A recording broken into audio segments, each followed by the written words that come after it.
महज 16 साल की मैना लड़की का 2 लाख में सौदा करके देह व्यापार में धकेलने वाली महिला दलाल को पुलिस ने हिरासत में ले लिया है। इस पीटा केस के मास्टरमाइंड को पुलिस ने वांटेड बताया है।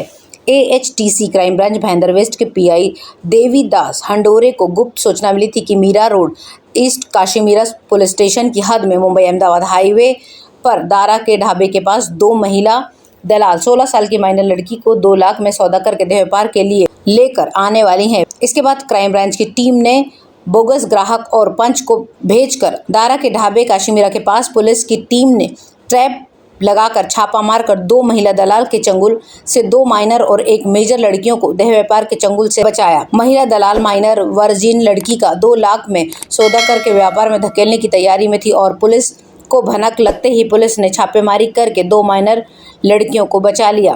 महिला दलाल कई महीनों से देह व्यापार का गोरख धंधा चला रही है और इस केस में एक आरोपी को पुलिस ने वांटेड बताया है।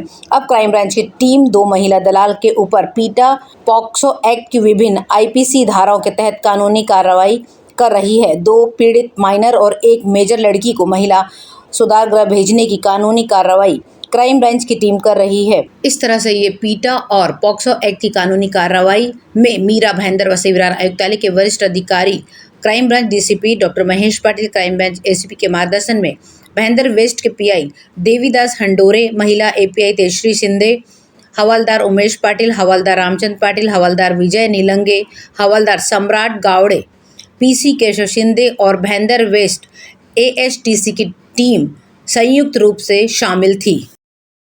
मीरा भाईंदर नगर पालिका में बुधवार को घोषित वार्डों के ड्राफ्ट कंपोजिशन के अनुसार नगर सेवकों की संख्या में 11 का इजाफा हुआ है। पहले ये संख्या 95 थी, जिसमें से 2 नगर सेवकों की मृत्यु हो चुकी है, लेकिन अब ये संख्या बढ़कर 106 हो गई है। वार्ड स्ट्रक्चर के मसौदे की घोषणा के साथ ही उम्मीदवारों के साथ सियासत लगभग शुरू हो गई है।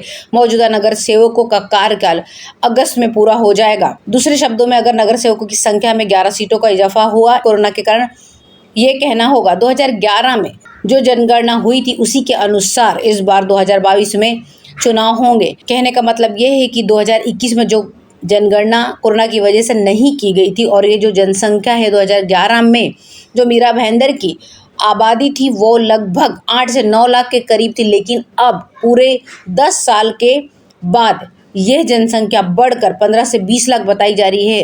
किस तरीके से ये जनसंख्या के अनुसार ये चुनाव होगा, ये बेहतर नगर पालिका ही जाने। जनवरी से राज्य चुनाव आयोग के निर्देशों का पालन करते हुए प्रशासन ने वार्ड संरचना योजना तैयार करना शुरू कर दिया है। सर्वेक्षण संगठन अल्टीमेट, जो नगर पालिका प्रशासन और आयोग के पैनल में है, ने गूगल अर्थ मानचित्र के साथ साथ 2011 की जनगणना के आधार पर एक मोटी योजना तैयार की है। इसके लिए commissioner Dilip Dhole, deputy commissioner Maruti Gaikwad, town और नगर सचिव को मिलाकर एक कमेटी बनाई गई है। 35 में से 34 वार्डों में 3 नगर सेवक होंगे, जबकि वार्ड नंबर 11 में 4 नगर सेवक होंगे। महाजनवाड़ी से काजूपाड़ा वार्ड में 1 सीट अनुसूचित जनजाति की होगी और गुड़बंदर वार्ड 26 में भी इसी तरह से अनुसूचित जाति के लिए आरक्षित होगी 1 सीट। महिलाओं के लिए 50% आरक्षण से महिलाओं की संख्या 53 हो जाएगी।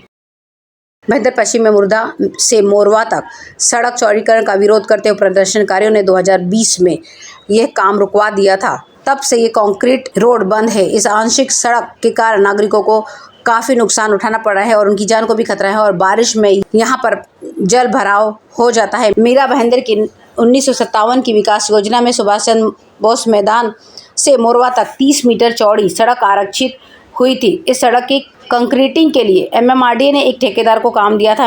सुभाष मैदान से लेकर मोरवा तक कुछ इलाकों में काम हुआ, लेकिन ज़्यादातर इलाकों में काम बाकी रह गया है। उस समय मुर्दा और मोरवा के बीच सड़क आरक्षण में आ रहे मकानों को गिराने का लोगों ने विरोध किया था। 100 फुट की जगह उन्होंने कहा है कि 50 फुट की सड़क की मांग करते हुए प्रदर्शनकारियों ने 2020 में खुले में सड़क के काम को बंद कर दिया था। नतीजतन ठेकेदार ने काम अपना बंद कर दिया था। MMRDA ने अपना काम साथ में रद्द भी कर दिया था, जिसके नतीजे से सड़क कुछ जगहों पर उच्च कंक्रीट और अन्य में काम डामर से पक्की है, जिसके चलते वाहन चालकों को बहुत परेशानी उठानी पड़ी और हादसे का भी खतरा लगा रहता है और मानसून के दौरान इन गड्ढों में पानी भी भर जाता है। सड़क छोड़कर पास के गड्ढों में गिरने का डर भी साथ में रहता है। इस अवरुद्ध सड़क का खामियाजा मुर्दा राय और मोरवा के लोगों को भुगतना पड़ा है। कमिश्नर दिलीप ढोले ने MMRDA को पत्र लिखकर कहा है कि सड़क बनकर जल्द ही तैयार हो जानी चाहिए।